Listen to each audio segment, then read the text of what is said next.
Hello and welcome to another episode of Better Together. I'm your host, Ryan Eldridge.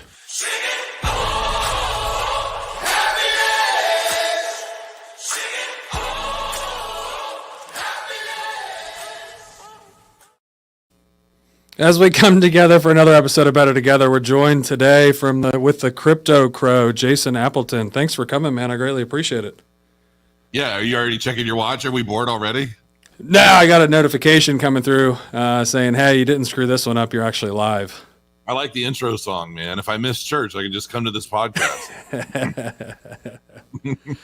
So, man, we've been friends for a few years now, and you've got a very unique and interesting story as far as kind of the things you've done throughout your life between fighting and MMA and things like that. But in all honesty, your professional career started off in mortgages. Can you explain that a little bit to us? Well, as it were, actually, it did start in MMA. I had this big gym in Eastgate Mall in Cincinnati, and one of the guys who would bring his kids to the kids' jiu-jitsu classes and things saw on Twitter that I was looking to get out of MMA and try something new. And he said, "Hey, man, I own a mortgage company. Come work for me. You'll be rich." And I did. I went and I left MMA altogether, and I started working with him as a loan officer. And it didn't take long.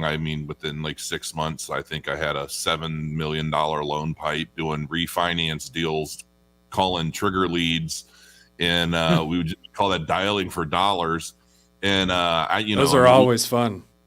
You know what? It actually was. In hindsight, it was grueling and terrible. But like looking back on it now, it was kind of a fun experience because there was such a competition in the office, like who could be number one in roles.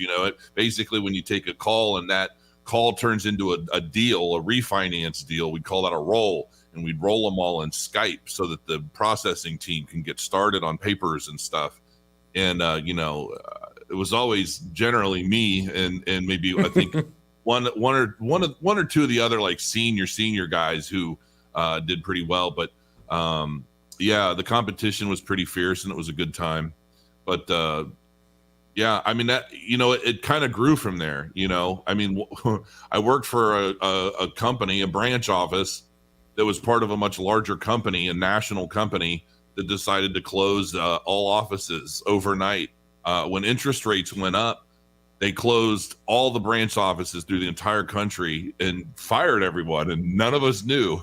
I had to find a job from a borrower who was like, "Hey, I called your office and they said you're no longer working there." And I called. What's scary about it is that's happening right now. As interest rates have risen, and there's a lot of mortgage companies that we turn around, we're seeing LOs getting laid off, and it's a tough time in the market. But that's pretty crazy. They just like shut the doors and didn't tell anybody, and you got to hear it from your borrower. You no longer have a job. A week after, everyone swore everything was fine.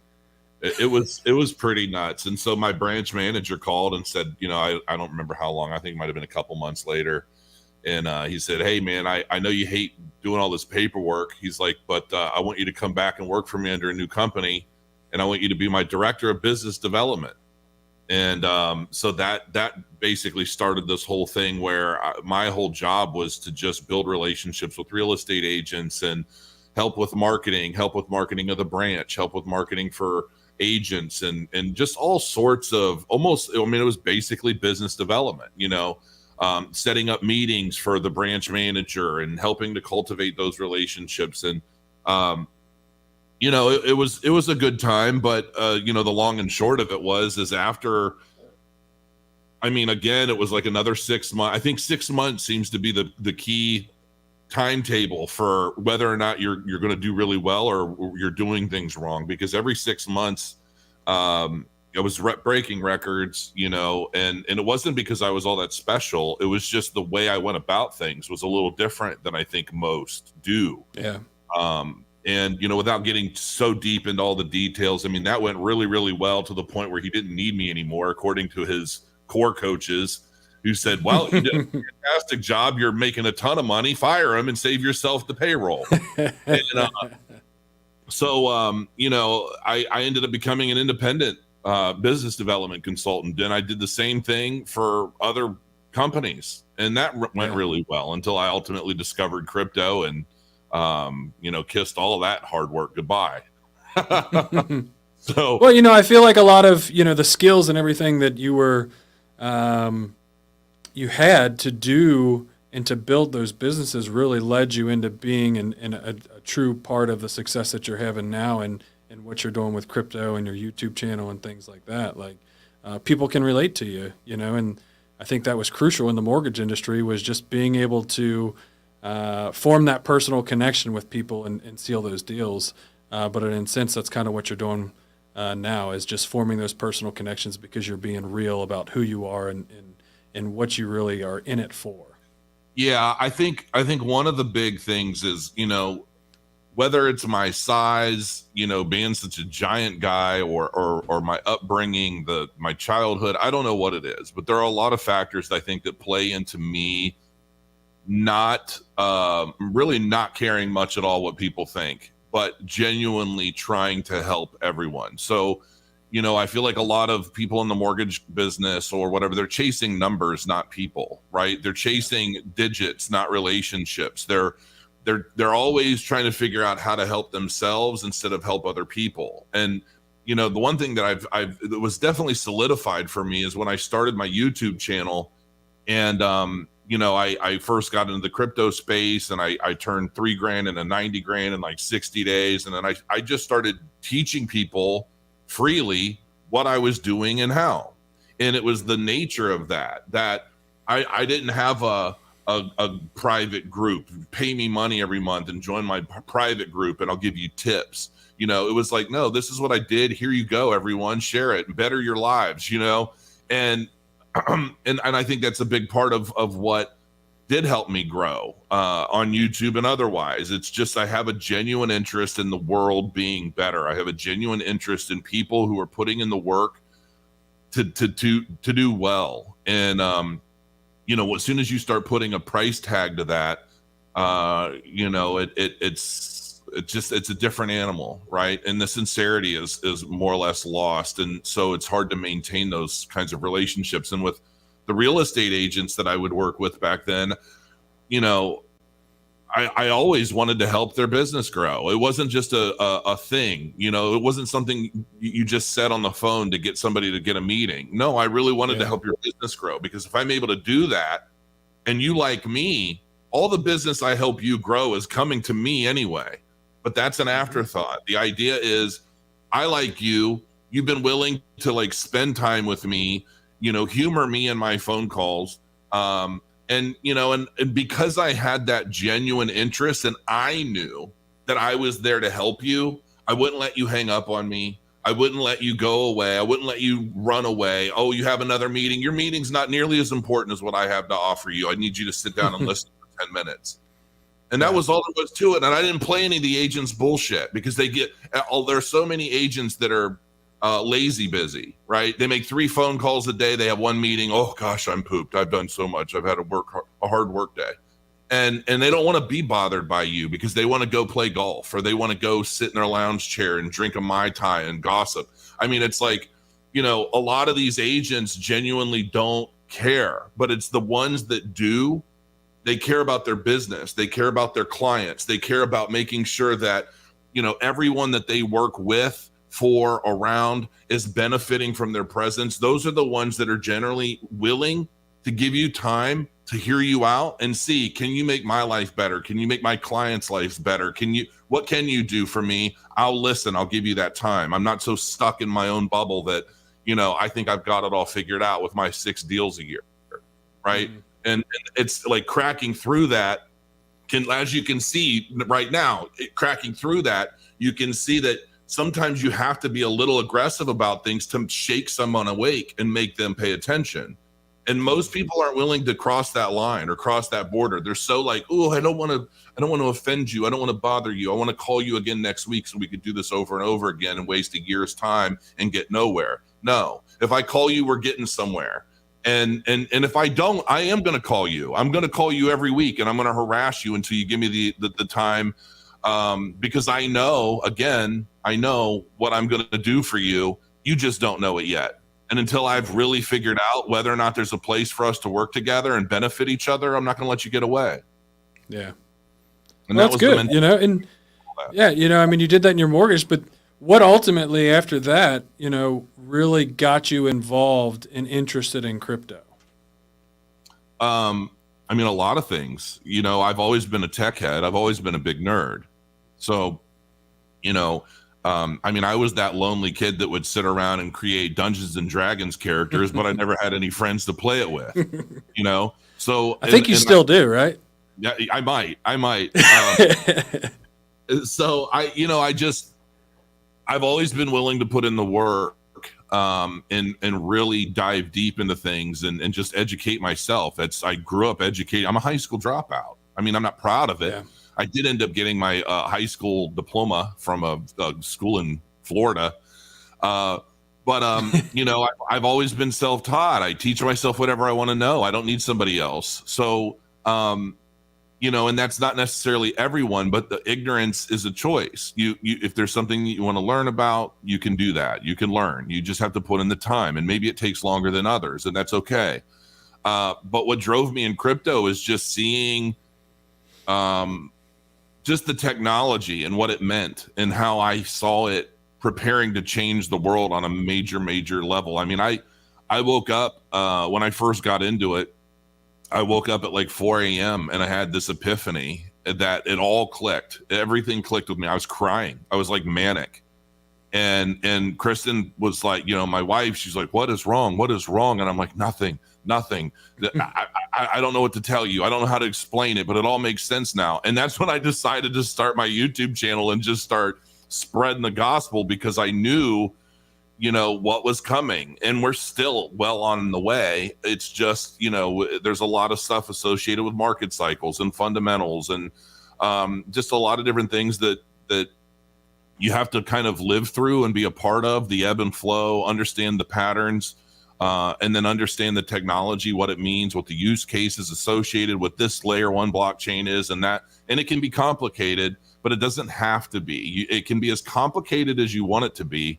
And I think that's a part of why I like it. If I really want to get nerdy, I can dive into the real tech layers of something. I can go through the white paper with a fine-tooth comb, or I can just say, hey, I'm going to get a meme coin and throw $100 and buy 1 billion coins and hope it goes to $1 someday. You know, it can be as simple as I want, but it's getting involved and kind of having that vested interest in something that will drive you to learn more and to keep tabs on things. You know, so you got into crypto in what, 16, 17? 2017. It was, I think it was August of 2017. I started my channel in November. So in all reality, you know, if you look back to 2017 when you first started and you see everything that you've gone through today, back in 2017, did you ever think that you'd be where you're at right now? It's funny because, and I had seen it before this, but Kristen and I had watched The Secret, right? And, you know, a lot of people can say, oh, it's a bunch of hobluck, whatever, right?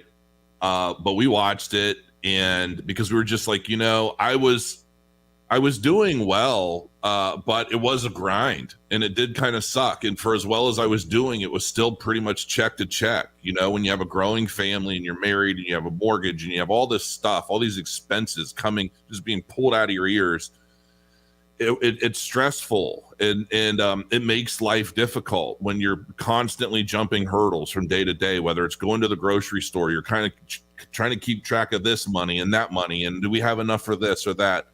And it's and I'm like, we got to change this. We've got to make a change. Like, this isn't cutting it. And we watched The Secret, and we made a vision board. And the first vision board that we made, I mean, we filled up this big cardboard board, and I put it up in my office. And then she had one as well that she put up, and I think it was in the kitchen, within a year. And these are all things that are 5-year plan, right? Mm-hmm. And this was before I got into crypto. This is before I did any of that stuff. Within a year, we blew everything on that board, both boards, out of the water within a freaking year.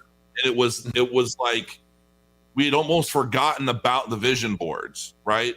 Yeah. So, and a lot of people say this kind of stuff, I'm telling you straight up, it worked. So then we created a new one. We created a new vision board with like crazy, like, oh, this is definitely going to take a while.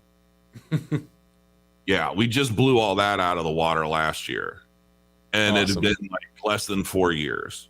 So, I mean, and it's like, if we did another one today, I'm going to own a small country. So you got to find yourself an island, a small country, something. Yeah, I have friends that keep asking me, like, you want to go in? We're going to go get an island somewhere. And I'm like highly thinking about it at this point. Maybe in 2026, I'll go in and we'll get an island somewhere. But be buying an island.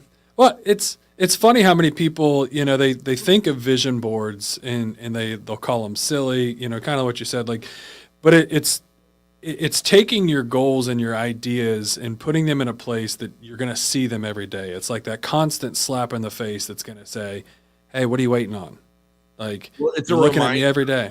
Yeah. It's putting something into your life in a new way, right? It's basically saying this stuff is already a part of my life. I see it all the time. It's a part of my psyche, even if it's subconscious, and it plays a role. It's not even necessarily I'm looking at it every day and I'm thinking, oh, someday. No, that's not how it was for us. It was like you put all that in when you create the board, right?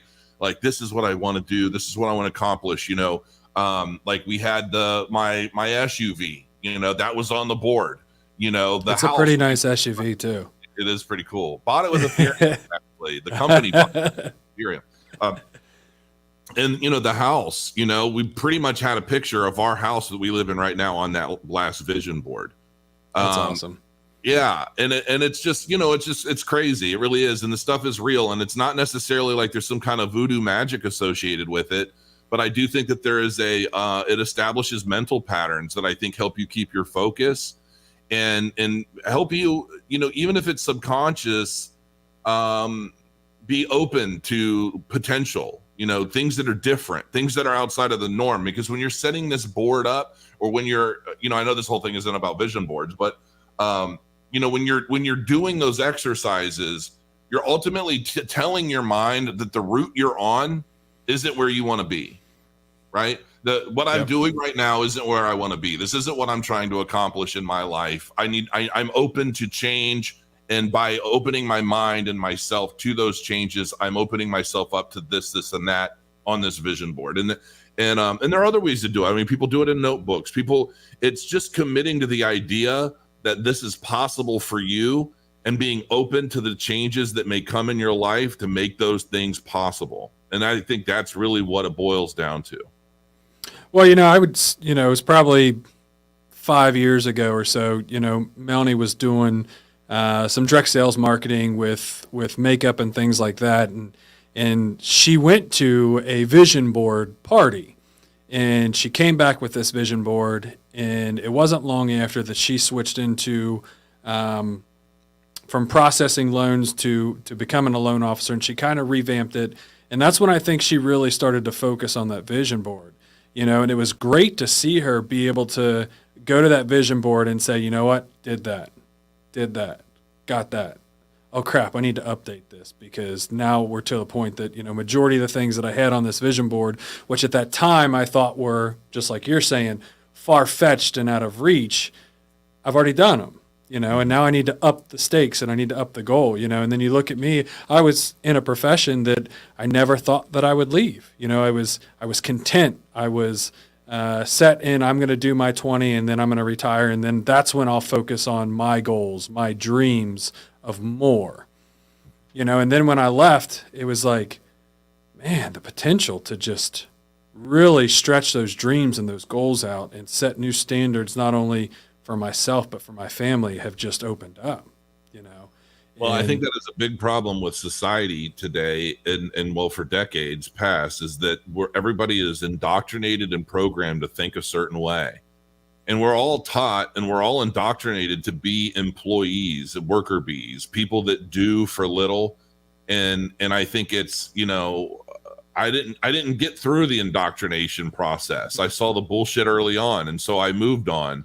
And it just never clicked with me. And I think that, the majority of people are content in being told, go to this job, be there at this time, leave at this time, do what you're told while you're there. You'll get a check for that.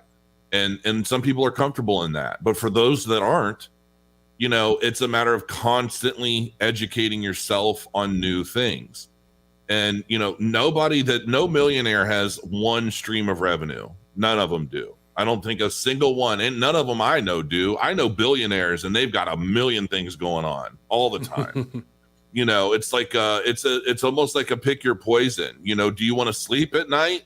Or do you want to work through this problem and that problem to make XYZ happen for you? And that's ultimately the kind of the life of an entrepreneur, so to speak, is, you're always learning new things. You're always learning new trends. You're always trying to understand what's happening in the world around you so you can benefit from it. A lot of people don't do that. They're told, do your 20 years, give us 20 years, your best 20 years of your life. And then when you're old and you're tired, we'll let you go because you're no longer as much of a value to us, but we'll give you a check for a little while. Yep. And yeah, man, I mean, that's like, if you want more than that, you've got to be able to go out and grab it. Nobody's just going to give it to you. You've got to learn. Well, and there's nothing wrong with still maintaining that security, but challenge yourself. Like just those hours that you're putting in at that Monday through Friday job is not, there's still plenty of hours out there for you to be doing something else or educating yourself in another way to still bring in more revenue or still go out and achieve higher goals or whatever it is. It's almost just like you said, they just get stuck in this brainwash of just saying, well, I work 9 to 5. I clock in at 9, I clock out at 5. I don't do anything else after that other than spend time with my family. People are way too afraid to take risks. I mean, that's all it is. And even when there is no risk, people are just closed-minded to things. Like, I mean, look at when I did that big Bitcoin convention. Or did I know you guys back then? So we didn't quite know you yet. It was just prior to us meeting when you hosted that here locally. The billboards or the television ads or anything that I did to promote it back then? I think I do remember seeing them. Yeah, and nobody cared. Bitcoin was $4,000 when I did those. And I did this whole, Sharonville Convention Center thing. I did crypto conventions were charging $800 a ticket at that time. I was charging $20. I just wanted to break even and educate the city, and nobody cared. And I'm like, I am spoon feeding you everything. I had all these big names, all these people. Mark Moss was just on Fox Finance today. I had him there speak to everyone. I had, oh my God, I had the biggest authors. I had all these people that flew in, just friends, people that I know that were willing to come. They did it. I didn't pay them anything. They just wanted to help educate. I mean, people could have been shaking hands with some of the craziest, coolest people in crypto finance, global finance, stock market, and nobody cared. And I'm like, that's Cincinnati. That's the Cincinnati bubble. And I'm like, okay, And then what happened? Bitcoin went all the way up to $64,000 in that cycle. And I tried to get everyone educated and get them in at the bottom so that they could all change their lives and be like, wow, look at us.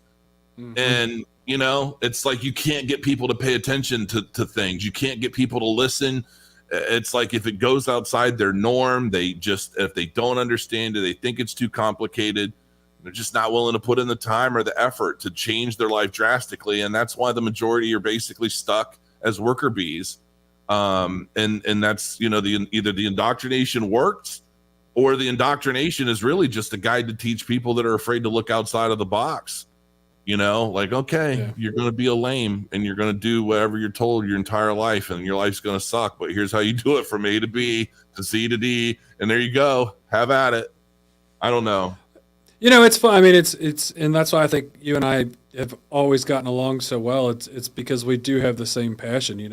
We're not in this for us.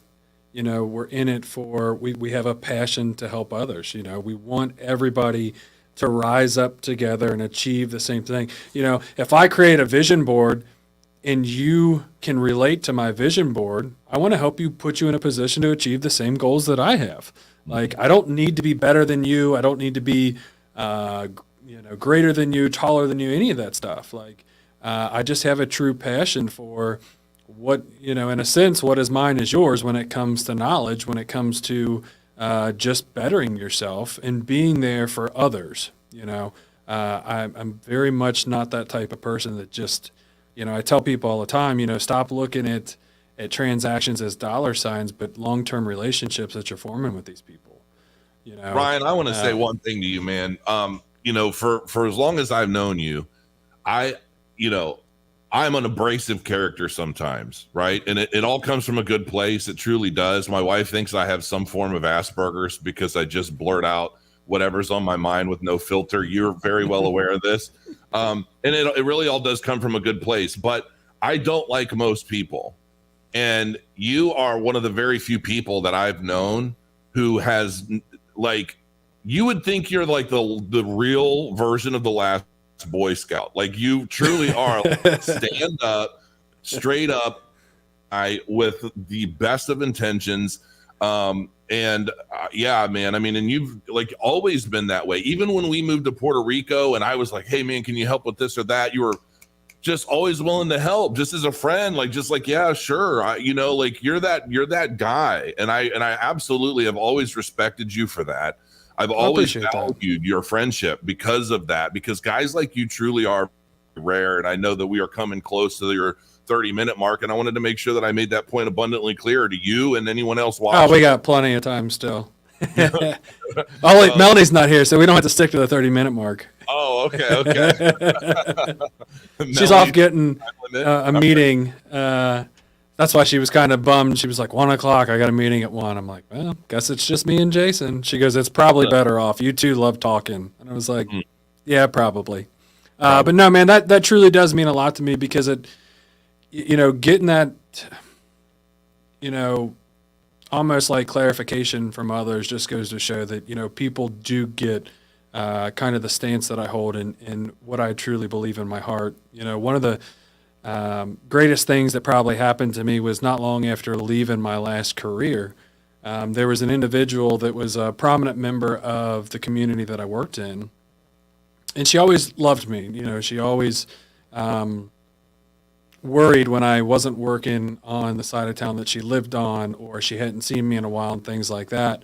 But it was probably 2 months after I left, there's a knock at my door, and the girls are like, I don't know who that is. So I had to get up and go to the door, and lo and behold, there she is standing there. And she goes, my nephew moved up the street, and he had told me that you had passed on a message to say hi and things like that. She goes, I just had to come here to see you, and I can't believe you left.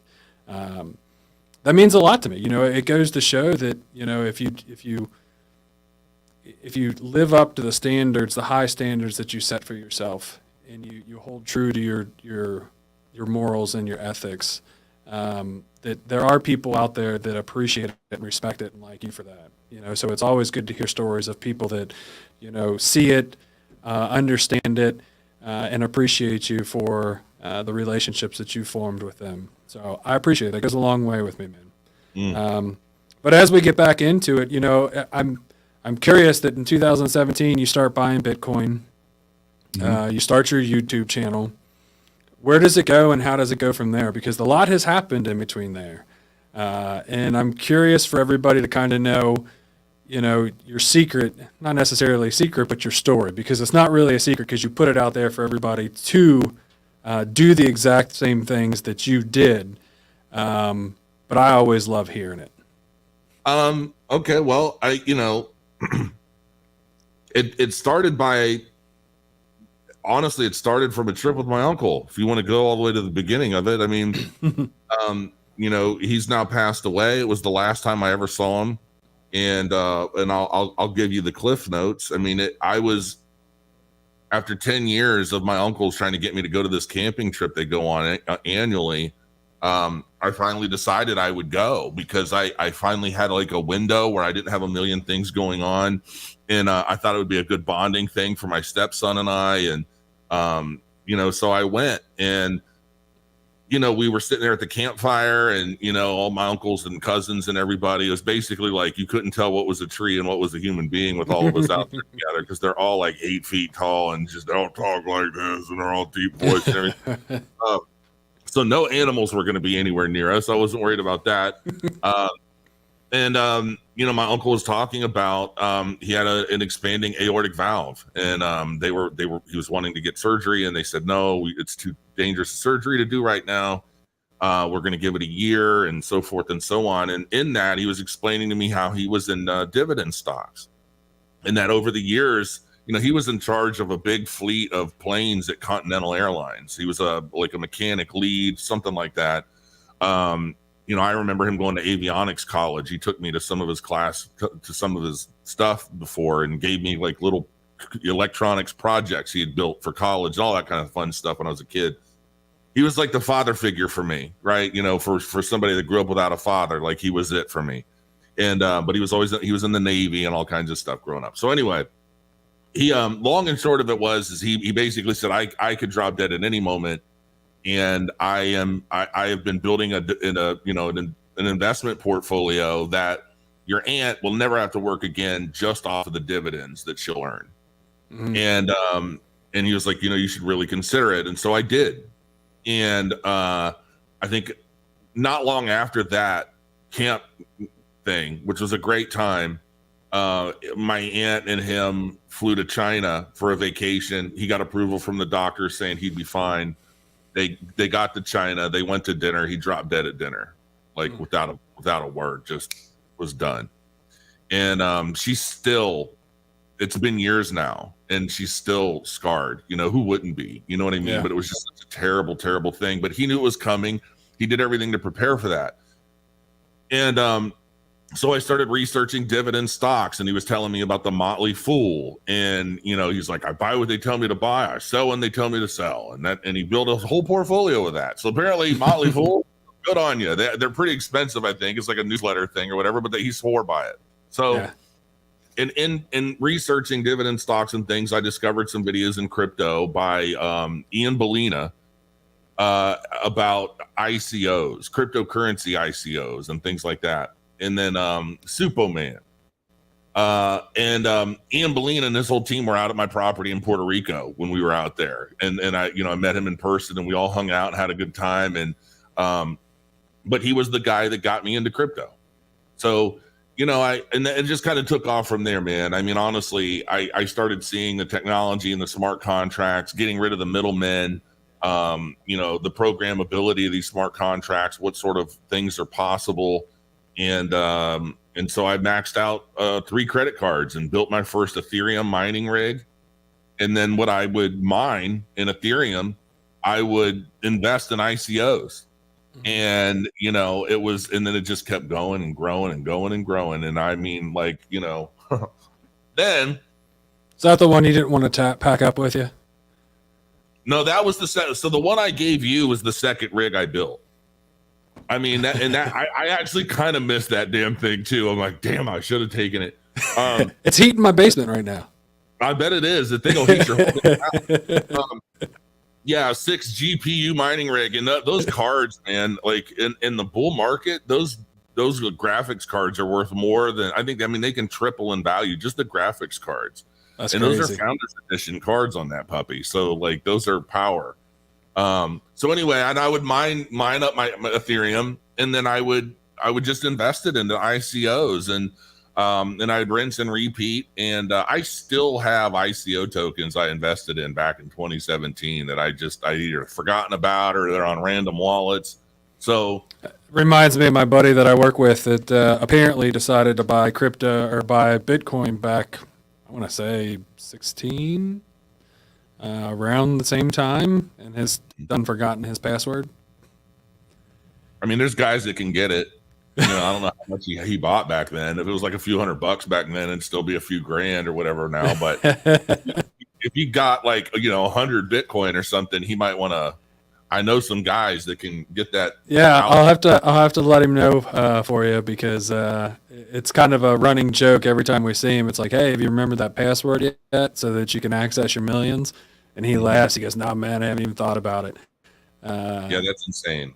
Think about it by 2026. I can tell you that. But yeah, I mean that's where it went, and I just kept researching, learning more. ICOs aren't necessarily as big a thing nowadays.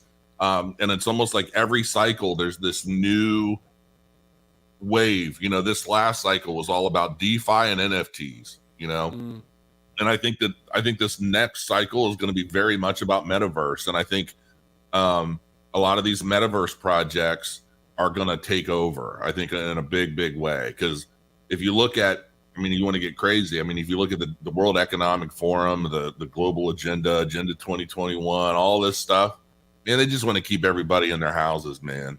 They don't want people leaving. They don't want anybody doing nothing. Stay in your house. Don't be alarmed. The world's falling around you, and honestly, I think the metaverse, I think that's just going to be the next big thing. And some of these projects have been in development now for a while. Even NVIDIA is working on their own Omniverse.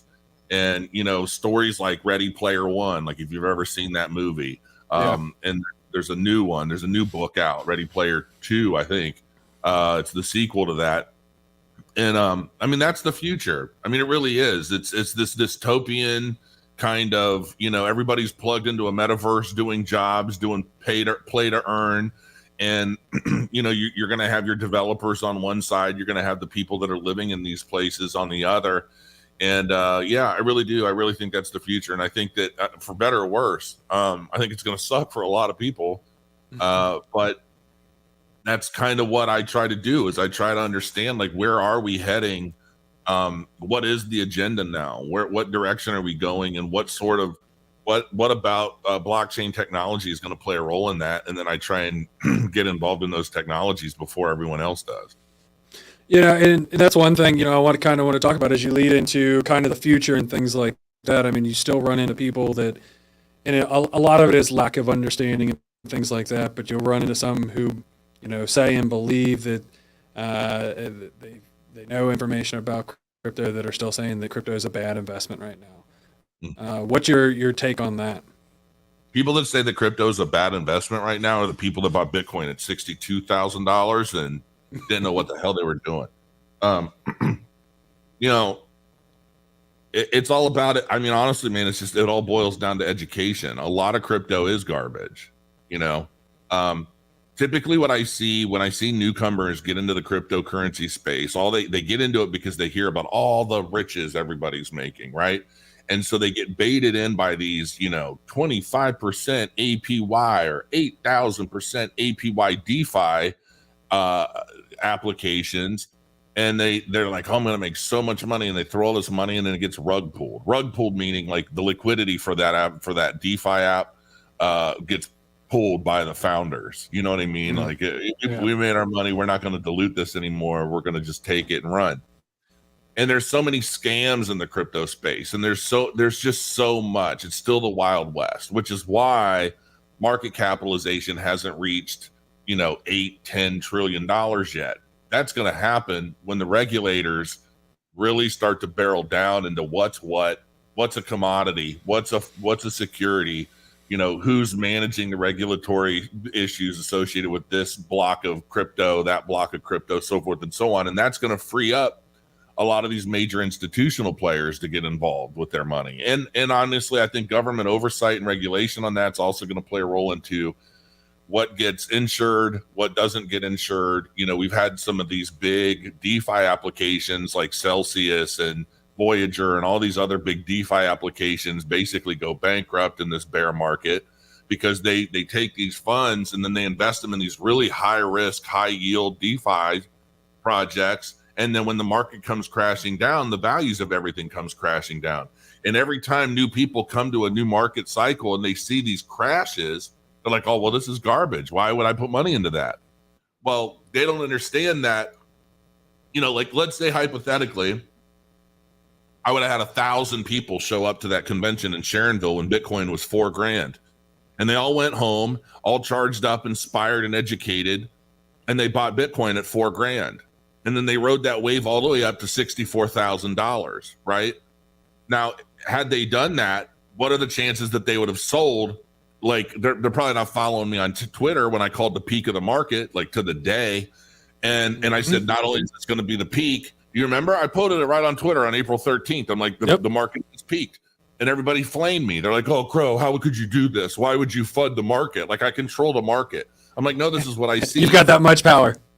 Yeah, I have that much power. That's why I'm not like, I'm a trillionaire, right? So and then I said, "No, and this is going to be the second of two peaks, or this is going to be the first of two peaks. We're going to have another peak later." And a lot of people are like, "Well, how did you do that?" And I've done videos since where I've explained exactly how I called a two peak market, and way before it ever even happened. People should look at me and think I am the biggest crypto psychic in history, and it's not about that. It's seeing patterns. And so the people that don't necessarily understand these patterns, and they don't understand the market cycles and the ebb and flow, but Bitcoin's 4-year cycle, it's halving cycle. Every 4 years, Bitcoin miners what they earn in mining with the same power gets cut in half, which lowers the supply as demand continues to rise. All of these things play a factor in it. And so when people say, "Well, look at all the craziness going on in crypto." Well, yeah, there is a lot of craziness in crypto, but that's also why I invest in fundamental layer ones like Cardano or Bitcoin or even Ethereum, even though Ethereum gets so over expensive with transaction fees through bottlenecking and things and the heights of the bull runs. But there are a lot of layer one blockchains out there that are going to continue doing well cycle after cycle and continue to grow their use case, their adoption, and so forth. And that's just where I put my focus. I don't invest in these high yield DeFi apps. I don't put money into these meme coins. Everybody's like, Dogecoin. Hey Crow, what do you think of Dogecoin? Or what do you think of Inu? Are we going to the moon? I'm like, no, you're not going to the moon. You're going to the toilet like all the rest of them, because these were all started as jokes and they're all pet rocks. And they're being marketed like they're going to make you all billionaires, and they're not. And, it is what it is. And it's fun to throw a few $100 into a meme coin and watch it go up. And if you're smart enough to sell at the peak of a market, cool. But I'm going to explain one thing I've explained. What were those little mochi pets that were like on a keychain that you had to take care of? What were they called? You know what I'm talking about? Tamagotchi. Yeah. Doge was like a Tamagotchi. It doesn't matter what you do to it. It's always going to die. Yeah. I mean, kind of. I mean, I've literally. Meme tokens are quite literally the digital pet rock of the crypto universe. Like, that's exactly what they are. It's a lump of stone that they put a pretty face on it, and then they market the hell out of them. And it's like the more people that buy them, the higher the price gets. But there's billions or even trillions of these tokens, so it takes forever. But if you're buying it at a thousandth of a penny and it just goes to a penny, well, you got 1,000x. You're like, oh my gosh, you're super rich, so that's what a lot of people are hoping for, because psychologically it sounds possible. It's just a penny. It can get to a penny, and then I'll make $12 million off my $50 investment. It's so easy. This is great. And so, but the thing of it is too, is when it comes to these cycles, I was talking about the two peak market, and I have done a couple videos on my channel showing this, but I run a light gray underlay under my technical charts and Bitcoin on the weekly, right, on the weekly candle. And what that underlay is the NASDAQ chart from 2003 on. And it lines up almost identically to the current Bitcoin price action in this cycle, which is in last cycle. So when we peaked, I saw that the NASDAQ 2003 chart continued to go and have a second peak. That is why I'm like, we're going to have a two peak market, because something in the algorithm or the trading bots or the whatever is basically molding the price action of Bitcoin. Or it could just be the institutions, because when the institutions start getting in, you start seeing institutional inflow and outflow to kind of match the traditional NASDAQ, the New York Stock Exchange, the Wyckoff accumulation distribution patterns, all these things. And you can start you can just see what's happening, what is happening and when. And then when you bring that all into a 4-year cycle instead of a 10-year cycle, and you just condense it, it's identical. And so, yeah, I mean, and that's kind of the stuff I do. I'll get some little brain fart in the middle of the night, and I'll get out of bed and I'll come up here and I'll go see if my idea is real, and I'll confirm it, and I'm like, holy cow, this is real. I'm not just crazy, and then I do a video about it, and then everybody calls me crazy or they call me a genius. You never know. It depends on the day. I always tell people I'm always right sometimes. Yeah. That goes back to it reminds me of my dad always used to tell me, Ryan, and in marriage, you got to make a decision. Do you want to be right or do you want to be happy? And he goes, I'll tell you one thing, you can always be right with yourself. Mm-hmm. But I would choose to be happy. Let her think she's right sometimes, and you're always right because you're never going to admit that you're wrong. So you get to be right all the time and happy at the same time. I will actually admit when I'm wrong because it happens. Well, I mean, I will too. It doesn't happen often at all, but I'm comfortable in admitting the 1 in 20,000 times that I'm not accurate about something. Melanie's been getting a kick out of it because I'll look at her and go, are you sure you want to argue about this? Because I typically won't argue about something I know I'm not right about. And she goes, okay, fine. Well, I think men argue logic, women argue emotion. There's no right or wrong when it comes to emotion. It's just, wow. So man, what's your, I know you're, when we met, Cardano was big. You've done a lot of research into Cardano. You've backed Cardano as it's up and coming. Kind of, what do you see in it, and where's it going, and why do you have so much faith in it? Well, as short as possible. As short as possible. I know there's a lot. Well, the founder of Cardano is one of the co-founders of Ethereum. Saw all the bugs and everything wrong with Ethereum and the proof of work, and decided to create a proof of stake protocol that fixed all of the issues with scalability, interoperability, all of the issues associated that we still have today with Ethereum, right? That's why Ethereum keeps talking, we're going to go proof of stake, and it just doesn't happen because they can't make it work. But Cardano does. It does all this and more. I mean, it's faster, it's cheaper. Scalability wise, I mean, all of those things are going to be coming with the Vassal hard fork that I think is coming in 8 days. So that is going to vastly, unless it's been delayed again, I'm not sure. I have to check. But when the Vassal hard fork launches, and then we're going to have Hydra, which when Hydra launches on the Cardano blockchain, we're going to have more processing throughput than Visa. Okay, more processing throughput than any blockchain out there. And there's just so much to it, man. I mean, and entire countries and like parts of Africa are building entire financial ecosystems around the Cardano blockchain right now. You've got so many different things happening. And yeah, when I first got into it, it was all based off of the white paper and the roadmap and Charles, and I've had Charles Hoskinson on my channel several times, and we chat occasionally, and I'll end up seeing him in Colorado. Chris and I are gonna fly out to the Rare Bloom event, and you're gonna do what? We're gonna fly out. Yeah, we're gonna fly. I'm flying. You're gonna fly? Mm-hmm. I'm known to do that every once in a while after a bottle. I'm not getting on a plane without my scotch first, but it does happen. I was gonna say I know that you're not the biggest fan of flying, so it must be important if you're actually going to do it. Well, I'm a keynote speaker on the main stage at this event, and I originally I wasn't planning on going, and then I started having all these people on Twitter like, "Crow, you got to go. Are you going? Are you going to be there?" And I'm like, yeah, I guess I am. I'm going. And it is for a good cause. I mean, it's all about Cardano. It's all about all of the different projects on Cardano, the different use cases, all of that. So yeah, it is pretty important. And I think, it's worthwhile, and it's going to be a vacation for us. I mean, we're going to go for like 3 days, and we're staying at this really cool place, and yeah, I mean, it'll be a good time, and I'm going to be able to meet a lot of the people that I've basically made wealthy over the years from watching my channel, because a lot of those people are going, which is why they want me to go. And so yeah, it'll be a good time. And but yeah, there's so much to Cardano, man. It's not just it's just a blockchain.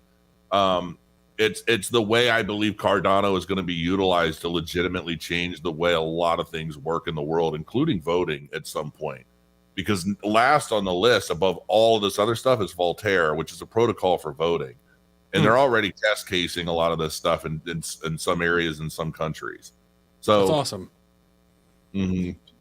Yeah, I mean, I would love to see transparency in voting on the blockchain at some point. I mean, I really, really, really do. All this mail-in ballot garbage, all this stuff. There should be accountability, traceability, transparency. There's no reason there's nobody would ever want. There's no reason to hide the legitimacy of the voting of the people. Like, if you're trying to hide it, then there might be something wrong there. Is the way I see it. And if you do it all on the blockchain.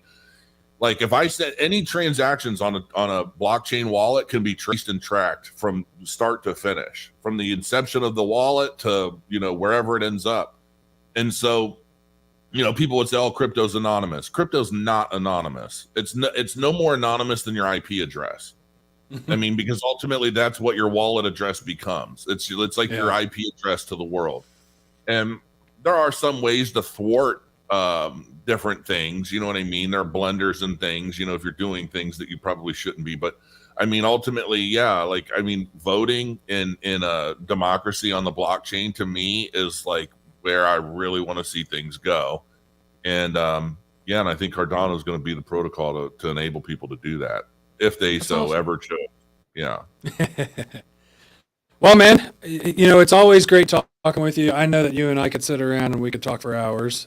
We did a lot of that when we were neighbors. And those are a lot of the, key memories that, I will always cherish and remember, especially with your McAllen.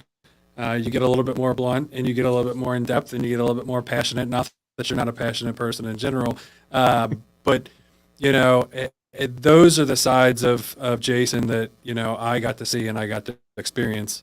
I know we miss having you all closer, but I'm glad that we can still maintain our friendship and get together for things like this. And I will look forward to many trips down to your new home so that I can get my feet in the sand and get the kids' feet in the sand every once in a while. But, there is a lot of information that goes into crypto. There's a lot to understanding it. I am still very new at all of it, and I have turned a lot of people and friends over to you to get their information, and many of them have even reached out to me saying, hey man, thanks for putting me in connection with Jason. Like, he just makes it completely different.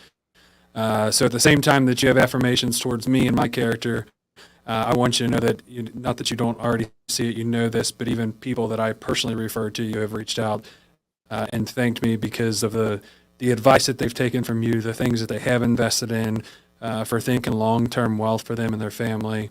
They can see that it's going to pay off eventually, and they're glad that they got into it when they got into it.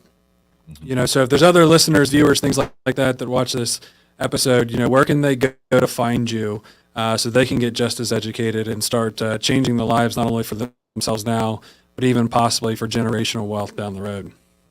I mean, honestly, it's the CryptoCrow on YouTube. Just subscribe, hit the little notification bell so you get the notifications when I either upload or I go live, and watch everything. That's the only thing I can really tell people. I do ramble sometimes, as I'm known to do. A lot of people love it when I rant. If I get pissed off about something, people just really just love that. But I can't fake it. It happens when it happens, but watching it, like if there's a 30-minute or a 50-minute video, you almost kind of have to watch the entire thing, because there are generally so many very valuable nuggets that just fall out of my mouth in the for no reason at all. And it's those things that people catch that they're like, I saw you say this and I did that. And it's like, you never really know. I say I'm not a financial advisor of any kind. I'm just some dude on the internet. I don't generally give any kind of financial advice. What I typically do is I just explain what I'm doing and why, and people can either decide for themselves. I always tell everybody, do your own research, educate yourself, because it doesn't matter if I say to do something or if I say I'm doing this. I'm always right sometimes. So I make mistakes. I've made mistakes. I'm not always 100% on things. So you want to, and even if I am, I would say that anyway, because I want people to research and educate themselves so that they know why I feel the way I do or why I'm doing what I'm doing, because it's that the more you educate yourself, the more comfortable you are making the moves you're making at a time when other people aren't. And that's the trick. Yeah. It's buying when blood is in the streets. It's selling when everybody's blissfully happy about the future. And that's the market cycle. And you got to understand that. But yeah, CryptoCrow on YouTube, and I'm just at Jason Appleton on Twitter. Awesome, man. Well, once again, man, thanks for coming on here, hopping on. It's always great catching up with you. It's been a little bit since we got to catch up last. Let's stay in touch and see if we can't do this again sometime. Always, man. I'm always here. All right. Take it easy, man. Thanks so much. All right.